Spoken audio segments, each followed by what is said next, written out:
Assalamualaikum warahmatullahi wabarakatuh. Saya Muhammad Alim Abdaziz, NIM 19212104, kelas HKI 5A. Saya akan menjelaskan tentang surat An-Nisa ayat 32.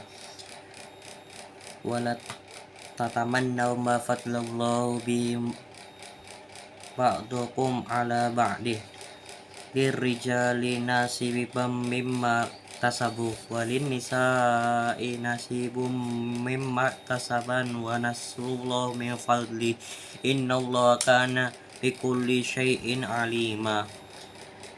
Di sini saya akan menjelaskan surat An-Nisa ayat 32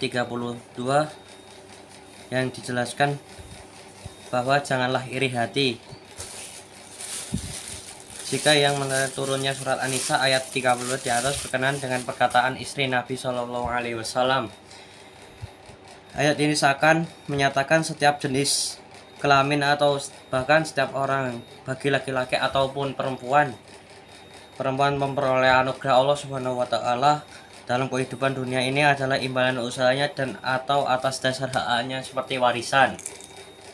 Karena itu, bila seseorang mengharapkan sesuatu tanpa usaha atau tanpa hak, maka merupakan suatu yang tidak adil. Dengan demikian, pada tempatnya lah harapan dan angan-angan itu dilarang. Menurut Quraisy turut menerangkan bahwa masing-masing hamba memperoleh ganjaran atau nikmat berdasarkan amal yang mereka perbuat, baik laki-laki maupun perempuan. Seperti kaum pria telah Allah Subhanahu wa Ta'ala tetapkan untuk melakukan pekerjaan, misalnya disyaratkan berjihad, demikian wanita diberikan dengan tugas-tugas lain yang juga mulia. Keduanya tak perlu dengki atas amal yang dilaksanakan satu sama lain, karena balasan Allah tak sebatas pada amalan tertentu saja. Banyak perbuatan yang dapat membawakan pahala yang begitu besar. Contoh saja menunaikan ibadah haji yang lebih dianjurkan daripada jihad. Juga perihal warisan, wanita janganlah iri kalau kaum pria memperoleh bagian 2 kali lipat, sebab pendapatan perempuan bukan hanya bersumber dari warisan, tetapi dari suaminya pula, di mana mereka diberi mahar ataupun dicukupi kebutuhannya. Demikian yang saya renungi surat An-Nisa ayat 32 adalah menempatkan keadilan bagi kaum laki-laki dan perempuan yang masing-masing dari mereka memiliki keistimewaan dan hak sesuai apa yang diusahakannya.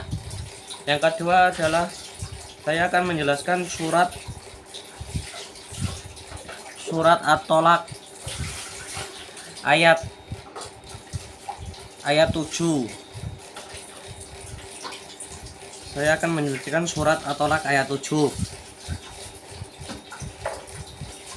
Liyunfiqu zu sa'atin min sa'ati wa man qudira alaihi rizquhu falyunfiq mimma ataahu Allah la yukallifullahu nafsan illa ma ataha sayaj'alullahu ba'da usri yusra.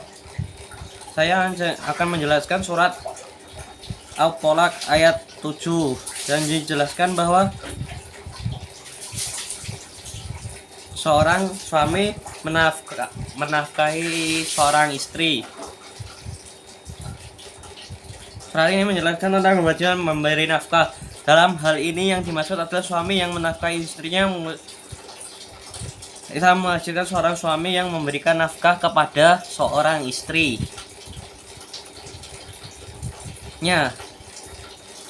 Atas dasar ikatan pernikahan, orang yang wajib dinafkahi berdasarkan ayat tersebut juga adalah yang memiliki hak untuk mendapatkan nafkah, yakni orang yang termasuk dalam keluarganya.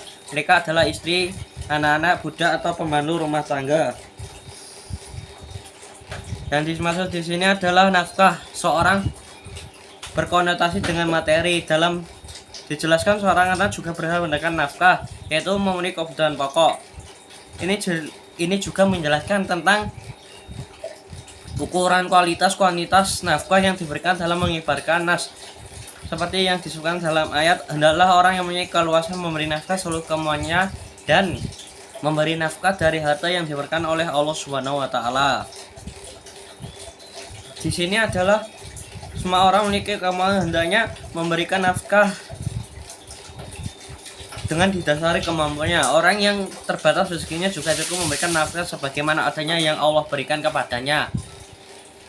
Yang saya renungi surat At-Tolak ayat 7 adalah kewajiban suami yang menafkahi istrinya. Semua yang dimiliki kemampuan hendaknya memberikan nafkah dengan didasari kemampuannya. Selanjutnya saya akan menjelaskan surat Al-Isra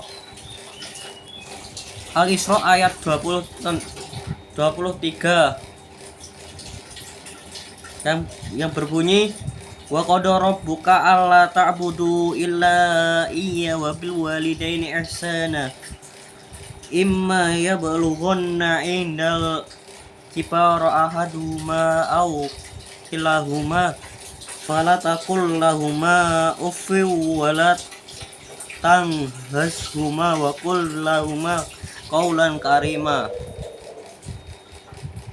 Di sini menjelaskan tentang surat Al-Isra ayat 23. Ada 5 aturan bersikap pada orang tua.